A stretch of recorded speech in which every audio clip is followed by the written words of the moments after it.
Shalom. Shalom. Puji Tuhan. Haleluya. Pada saat malam hari ini kembali kita berjumpa di dalam persekutuan dengan firman Tuhan sebagai kehidupan saudara dan saya, karena firman Tuhan itu adalah kekal selama-lamanya. Sebab kita tidak bosan-bosan untuk mendengarkan firman, karena firman itu akan membawa kita kepada suatu hal yang luar biasa, dahsyat dan ajaib. Puji Tuhan. Mari kita sama-sama akan buka firman Tuhan dalam kitab suratan Rasul Paulus kepada jemaat Efesus pasal yang kedua ayat 6. Namun sebelum kita akan baca, mari kita sama-sama berdoa. Nanti Mama akan berdoa untuk firman Allah. Terima kasih Bapa, di dalam nama Yesus kami mengucap syukur untuk segala kasih-Mu yang tak terkira dalam kehidupan kami. Pada malam hari yang indah ini Bapa, kami menghampiri tahta-Mu. Biarlah Engkau bersabda dalam kehidupan kami lewat kebenaran firman-Mu, sehingga lepas hari Bapa kami semakin hebat, semakin kuat di dalam Engkau. Terima kasih Tuhan Yesus, terima kasih Roh Kudus, kami siap menerima firman-Mu di dalam nama Tuhan Yesus. Haleluya. Amin. Amin. Puji Tuhan. Sekali lagi kita akan lihat firman Tuhan bersama-sama, dan kita akan membaca di dalam kitab Kolose pasal yang kedua ayat 6 sampai dengan ayat ke-8. Ya, puji Tuhan, kepenuhan hidup dalam Kristus. Haleluya. Mari kita baca bersama-sama hitungan ketiga, 1, 2, 3. Kamu telah menerima Kristus Yesus Tuhan kita.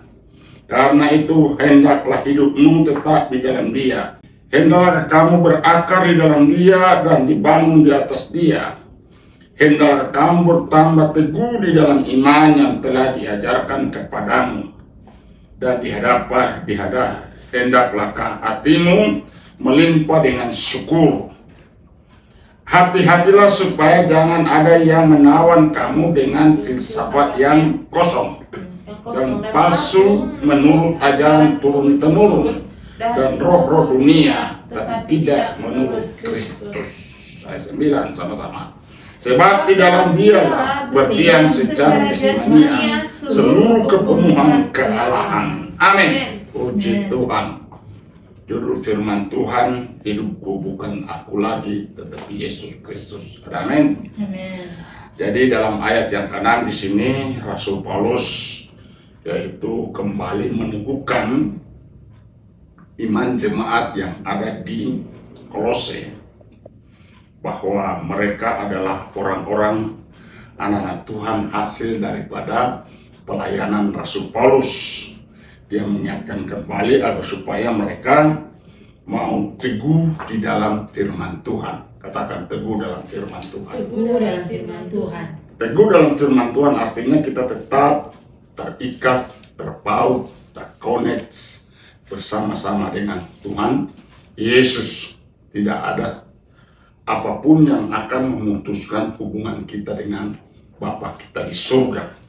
Sebab Rasul Paulus katakan dalam Galatia pasal 2:20, hidupku bukan aku lagi, tetapi Yesus Kristus ada di dalamku. Jadi maupun hidup maupun mati, Kristus tetap dimuliakan dalam hidup kita. Makanya diingatkan kembali kepada jemaat yang ada di Kolose, dikatakan kamu telah menerima Kristus Yesus Tuhan kita. Karena itu hendaklah hidupmu tetap di dalam Dia. Amin. Apapun, bagaimanapun, situasi apapun, sudah dikasih oleh Tuhan, tidak akan dapat memisahkan kasih Kristus dalam diri kita. Dan saudara-saudara kasih oleh Tuhan, di sini dikatakan, kamu telah menerima Kristus Yesus Tuhan kita, karena itu hendaklah hidupmu telah tetap di dalam Dia. Dia itu Yesus Kristus. Jadi artinya bahwa mau hujan, mau panas, mau apapun, dalam masalah, dalam persoalan apapun yang kita akan alami, kita tetap terpaut dalam Yesus Kristus, karena kita sudah mengadakan komitmen, kita sudah mengadakan suatu perjanjian, bahwa hidup ini, mati itu adalah untung bagi Kristus Yesus. Amin. Hidup juga itu adalah untung bagi Yesus Kristus. Kenapa? Karena di kolong langit ini tidak ada nama lain yang di dalamnya kita memperoleh keselamatan, hanya di dalam Yesus Kristus. Jadi sebab kenapa Rasul Paulus rela masuk penjara karena nama Yesus.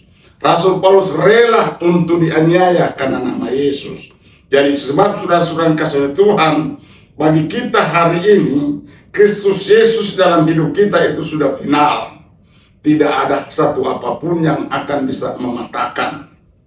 Iya, tidak bisa suatu apapun yang akan membatalkan iman kita kepada Yesus Kristus. Mau susah, mau senang, yang kita tetap berpaut, berpegang teguh kepada firman Tuhan, yaitu percaya kepada Yesus sebagai Tuhan dan Juru Selamat kita untuk kekal sampai selama-lamanya. Ayat 7, hendaklah kamu berakar di dalam Dia dan dibangun di atas Dia. Hendaklah kamu bertambah teguh di dalam iman yang telah diajarkan kepadamu, dan hendaklah hatimu melimpah dengan syukur. Jadi luar biasa. Ada dua hal yang patut kita pelajari di dalam kebenaran ini adalah, yaitu hendaklah pertama, hendaklah kamu berakar di dalam Dia. Arti kata bahwa kita berakar di dalam Dia yaitu benar-benar kita tumbuh bersama dengan Yesus. Ada amin? Amin. Pohon itu yang diumpamakan berakar itu adalah seperti Yesus perumpamakan di dalam Yohanes pasal 15, ya.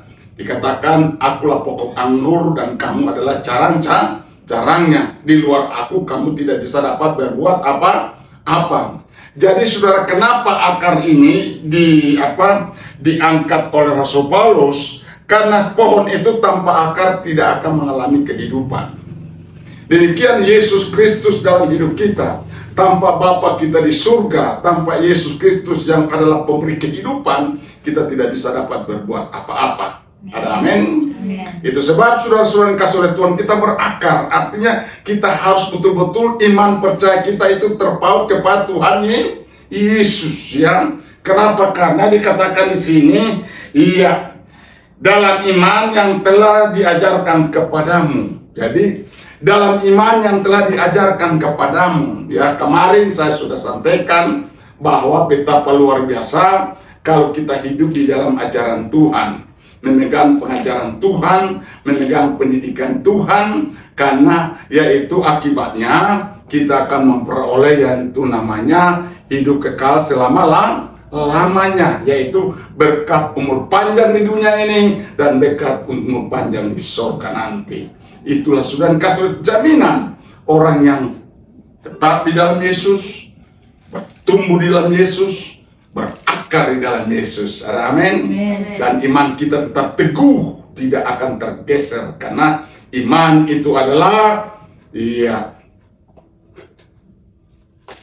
dasar dari segala sesuatu yang kita harapkan dan bukti dari segala sesuatu yang kita tidak lihat. Itulah iman.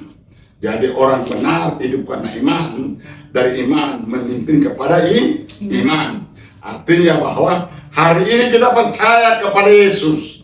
Suatu kali kala kita akan berjumpa dengan Yesus. Ada amin? Itulah iman. Apa yang kita tidak lihat, itu yang kita imani, itu yang kita percayai, bahwa suatu saat walaupun kita di dunia ini mengalami banyak berbagai macam persoalan, problema yang berusaha untuk memisahkan kita dengan kasih Kristus, tapi kalau iman percaya kita, akar iman kita itu tetap terpaut kepada Tuhan, kita bertumbuh dalam Dia, berakar di dalam Dia, sehingga iman kita itu makin hari makin menjadi kuat, ya. Hendaklah hatimu melimpah dengan syukur. Poin yang ketiga, kita harus bersyukur dalam setiap saat, setiap waktu. Ya, syukur yang model bagaimana? Firman Tuhan katakan, syukur mengakui Yesus Kristus itu adalah dasar dan ajaib. Mazmur Daud berkata, aku bersyukur kepadamu karena kejadianku dasar dan ajaib. Ajaib apa yang kau buat? Jiwaku benar-benar menyadarinya. Arti kata bahwa kita menyadari hidup ini kalau bukan Tuhan kita tidak ada apa-apanya. Kita menyadari hidup ini kalau bukan Tuhan yang datangkan kita di kolong langit ini, kita tidak ada apa-apa. Kita menyadari, kita belajar, dan kita dididik oleh Tuhan. Belajar dan didik itu beda. Belajar itu adalah mengetahui pengetahuan. Apa yang kita tahu, kita salurkan, transferkan, itulah ajaran. Tapi didikan itu adalah suatu teladan. Tuhan memberikan teladan kepada kita. Amin. Itu sebab Yesus katakan, aku telah memberikan teladan. Rasul Paulus katakan, turutilah teladanku seperti aku menuruti teladan Kristus. Itulah didikan. Ajaran dan didikan itu beda. Kalau ajaran itu hanya mentransferkan pengetahuan atau disebut teori, iya, itu ajaran. Tapi kalau didikan itu suatu contoh, iya, memberikan contoh, memberikan teladan, sehingga sudah dikasih oleh Tuhan kita menjadi orang-orang yang hebat, anak-anak yang luar biasa. Maka Daud berkata, aku bersyukur kepadamu oleh karena kejadianku dasar apa yang engkau buat, jiwaku benar-benar menyadari. Jadi sudah dikasih oleh Tuhan, jadi kita sadar, sesadar-sadarnya bahwa tanpa Tuhan hidup ini tidak ada apa-apanya. Amin. Kita dilahirkan di kolong langit ini punya keajaiban dan punya kedahsyatan. Puji Tuhan. Katakan kepada diri kita, engkau punya kedahsyatan, engkau punya keajaiban. Jadi saudara, dengan kasih oleh Tuhan kita memiliki keajaiban. Itu sebab buktikan dirimu bahwa hidupmu ini bukan engkau diri lagi sendiri, bukan engkau berjalan di dalam jalanmu sendiri, tapi Yesus tetap ada dimanapun engkau berada. Yesus itu tetap berada. Itu sebab mari kita sadar, sesadar-sadarnya bahwa Tuhan tidak pernah meninggalkan kita sedetik pun. Dia tidak pernah meninggalkan kita. Makanya dalam doa Bapa kami, berdoalah. Tuhan katakan, biarlah engkau berdoa, jangan seperti orang Farisi bertele-tele, karena apapun yang kita inginkan Tuhan sudah tahu. Tapi kenapa doa itu adalah merupakan, yaitu relasi dengan Tuhan, hubungan dengan Tuhan. Sudah itulah akar, ya, berhubungan dengan pohon, pohon berhubungan dengan cabang, cabang itu berhubungan dengan buah. Ada amin? Maka itulah relasi, hubungan kita dengan Tuhan. Jadi sudah dikasih oleh Tuhan akan bicara tentang hubungan, yaitu hidup kita dengan Bapa di surga.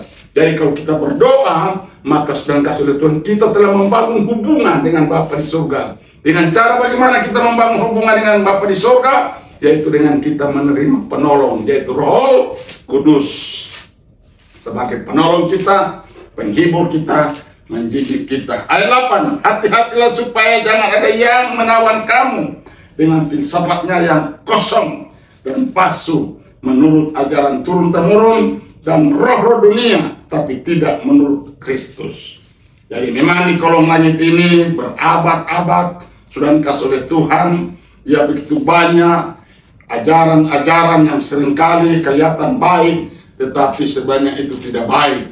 Untuk yaitu iman percaya kepada Yesus Kristus, ya, ajaran penyembahan berhala, ajaran-ajaran sudah dikasih oleh Tuhan, ya sesuatu yang baik, tetapi yaitu meniadakan kebenaran firman Allah dalam hidup kita.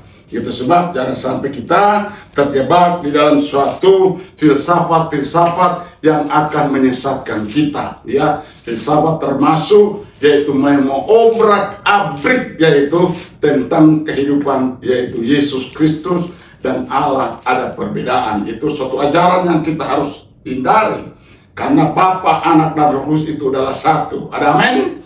Tidak terpisahkan. Puji Tuhan. Sebab itu mari kita berhati-hati tentang ajaran-ajaran yang menyesatkan kita. Kita harus berpaut kepada ajaran Yesus Kristus, sebab di dalam dialah berdiam secara jasmania seluruh kepenuhan kealahan. Luar biasa. Allah mau berdiam dalam hidup kita. Ada amin? Allah mau tinggal dalam hidup kita. Dengan cara bagaimana Allah mau tinggal dengan hidup kita, yaitu cara kita hidup di dalam firman Allah. Firman Allah yang kita lakukan itulah yang membuat kita, yaitu mengundang Allah hidup dalam diri kita. Roh Kudus ada dalam diri kita, itulah yang membuat kita hidup di dalam Yesus. Nah, kalau Yesus hidup dalam kita, berarti hidup kita betul-betul hidup dalam kekudusan, kesucian, dan hidup dalam kebenaran, berjalan dalam kebenaran, berkata-kata dalam kebenaran. Pikiran kita itu connect, yaitu jiwa kita connect dengan tingkah laku perbuatan kita, sehingga hidup saudara betul-betul menjadi inspirasi bagi banyak orang, menjadi contoh dan teladan bagi banyak orang. Orang lain sudah dikasih oleh Tuhan tidak bisa membedakan yaitu mana, yaitu hidup dalam kebenaran dan hidup di luar kebenaran. Itu mereka tidak bisa membedakan. Kenapa? Karena roh-roh dunia ini merasuk pikiran manusia, sehingga mereka tidak bisa membedakan itu yang baik dan yang jahat. Tapi hidup benar, yaitu orang yang hidup dalam Kristus, memiliki kepenuhan dalam Yesus Kristus, itu adalah membedakan yang benar dan yang tidak benar. Maka itu sebab mari kita hidup di dalam kebenaran, berjalan dalam kebenaran. Itulah firman Tuhan pada malam hari ini, membawa kita kepada suatu, yaitu akhir daripada hidup kita. Akhir daripada firman Tuhan ini adalah kita mau hidup bersama Yesus. Hidupku bukan aku lagi, tapi Yesus Kristus ada di dalam kita. Amin. Puji Tuhan, kita berdoa. Segala puji dan hormat, kemuliaan, kebesaran, keagungan Bapa. Kami sudah merenungkan firman Tuhan. Biarlah firman Allah ini menjadi suatu kekuatan yang baru, menjadi suatu semangat yang baru, betapa dasar dan luar biasa Tuhan apabila kami berakar, berbuah, bertumbuh bersama dengan Engkau, dan kami berpaut kepada firman-Mu. Karena hanyalah firman-Mu Tuhan yang membawa kami kepada suatu kekekalan. Terima kasih Tuhan, ampuni segala dosa kami. Berkati semua yang mendengar, yang pada hari ini mendengar firman Allah. Biarlah Tuhan, mari Allah Roh Kudus, tuntunlah kami, supaya kami sampai kepada suatu kesimpulan bahwa kami terdapat dalam kebenaran. Kami tetap di dalam Engkau, Engkau di dalam kami dalam Engkau. Sebagaimana Bapa di dalam Yesus, Yesus di dalam Bapa, demikian kami di dalam Yesus, Yesus dalam kami. Maka kami akan menikmati hidup bersama dengan Yesus. Itulah sebab Tuhan, kami memiliki kedasatan dan keajaiban, di mana Tuhan boleh memberkati hidup kami hari ini sampai selama-lamanya. Segala pekerjaan iblis apapun, penyakit apapun, persoalan apapun yang menimpa kehidupan kami patahkan, hancurkan itu hanya di dalam nama Yesus Kristus. Maka kami yang sakit disembuhkan, kami yang mengalami berbagai masalah dapat memperoleh jalan keluar, sehingga kami boleh menerima yaitu keselamatan, pertolongan dan jamahan daripadamu pada malam hari ini. Terima kasih Bapa, dalam nama Yesus Kristus Tuhan Juru Selamat kami berdoa mengucap syukur. Haleluya. Amin.